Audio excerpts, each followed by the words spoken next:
Welcome to Super Simple Security Principles, where you learn how to think, not just what to do.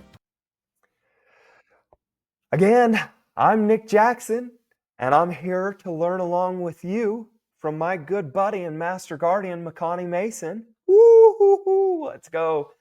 This is episode 90. That's right, episode 90. We're continuing on with our email workshop. This week's priority is going to be protect privacy. Makani, I know you know me well, and so I know you probably wrote that out and you were thinking of me, right? Because I am a very private person, so yeah, I'm all in. Let's hear, man. How do we get to start protecting our privacy? Yeah, well, this one's an interesting one. So we're on priority number 5, and this is one that's a lot more nuanced. And in our space, people talk about privacy a lot. It's a Yeah. very, very common word, but you won't hear it coming from me a lot. Honestly, privacy is not my top focus. Primarily because not because I don't value it, but because it's a lot more nuanced. Okay. And there are a lot of trade-offs involved with different kinds of privacy. And So so, essentially, there's going to be some pros and cons. You know, yeah, some well, takeaways that if we set certain things up, maybe not be available to us. Is that what I'm understanding? well, we'll get into the one main specific that as applies to, as far as email and the email workshop goes, that I hear and see the most. Depending on how Perfect. much time we have, we may dive into a second one. So I have one major one and one minor one. Excellent. Excellent. So from my perspective, depending on how you, terminology wise, but I look at the main privacy problem with email as the fact that it is not entirely, but mostly missing encryption. Okay. Okay. Okay. So, which means the contents of your email are readable, Hmm. right? Now, in the early days, email is very, very old, and email started entirely without encryption. And yeah, I mean, it was long before that was a concern. We were just trying to figure out how to, you know, Send a message. yeah, get messages. Like that was the exciting part, right? It was just to get Right. messages going to in a distributed system. Now we take it for granted, right? Right. But back then it was super exciting and super new. And so over the years, some layers of encryption, and I'm not going to want to get into all the technical details, but have been added on. So it's not like there's absolutely zero encryption involved with email, but the main point to understand in terms of where encryption is missing is this, I think, that most email providers can read your email. Okay. All the big ones, Google, Microsoft, Yahoo, Apple, even my favorite one, Fastmail, can read your email. Mm. And it's because that's just it's a challenging problem to solve, uh, to make it so they can't because of the nature of the email system.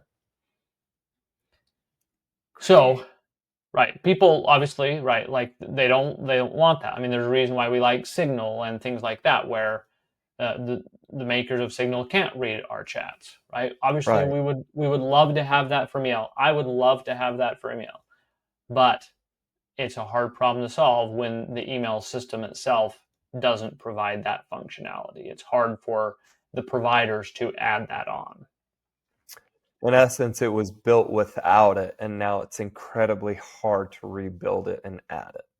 Yeah, it's one of my dreams, right? That's what I want to do, but it's a hard problem. And so what it's given rise to, though, is because there is demand for it. There are a couple, I mean, there's multiple, but there's two at least big ones that have risen in popularity of what are called, encrypted email providers, Okay. namely Proton Mail and Tuta, Tuta. Okay. So you might wonder, though, why they aren't my favorite providers, Right. You're still right? using Fastmail. I am, exactly. I'm still using Fastmail. I have not switched to Proton Mail or Tutor, although I do have an account with both of them, so I could play with them and test them out and stuff. And that's why I haven't switched is because of my playing with them and deciding, nope, there's some trade-offs that aren't worth it in my opinion. Gotcha. So, but before I get into the shortcomings, I want to say, like, I am a big believer. I mean, it's one of our main things in trying to compensate for the flaws, system flaws in email, in any of our technology systems. I'm grateful for their efforts. For some people, it might be a higher priority, right? Like, this is one where if encrypted email, like I know for journalists or things like that, there might be some places. Although my general take is, I still don't think that relying on email encryption is the best strategy. If you want encrypted communication, don't use email. Use Signal. Gotcha. Or other, even more techier Other ones. messaging apps. Yeah, but not email, because it's just, even with the encrypted email providers, anyway. So here's the main shortcomings from my perspective. Yeah. First of all, unless you're emailing someone using the same provider, it doesn't stay encrypted. In essence, if they're both not on Proton, let me see if I get this correct, because Proton provides encrypted emails, right? Yeah. They don't both have a Proton account. The sender might send it encrypted, but the receiver, it wouldn't come through encrypted. Well, actually, I'm second guessing a little bit now as I say that, because I think that I know some of them, and I'm not sure on Proton actually, if you send, because I know you can just send regular emails and they'll just work. And so I'm sure on the other end, like if somebody receives one, it can't be encrypted, because they might have a way to say encrypt or whatever, but then you would have to like log in somewhere and enter a password or something. You'd have to jump through hoops, because the nature of the system is such that if I'm receiving it through a regular non-Proton account and I don't have to do anything extra to read the email, then there's no question it can't be encrypted. Gotcha. Okay. Does that make sense? Makes total sense.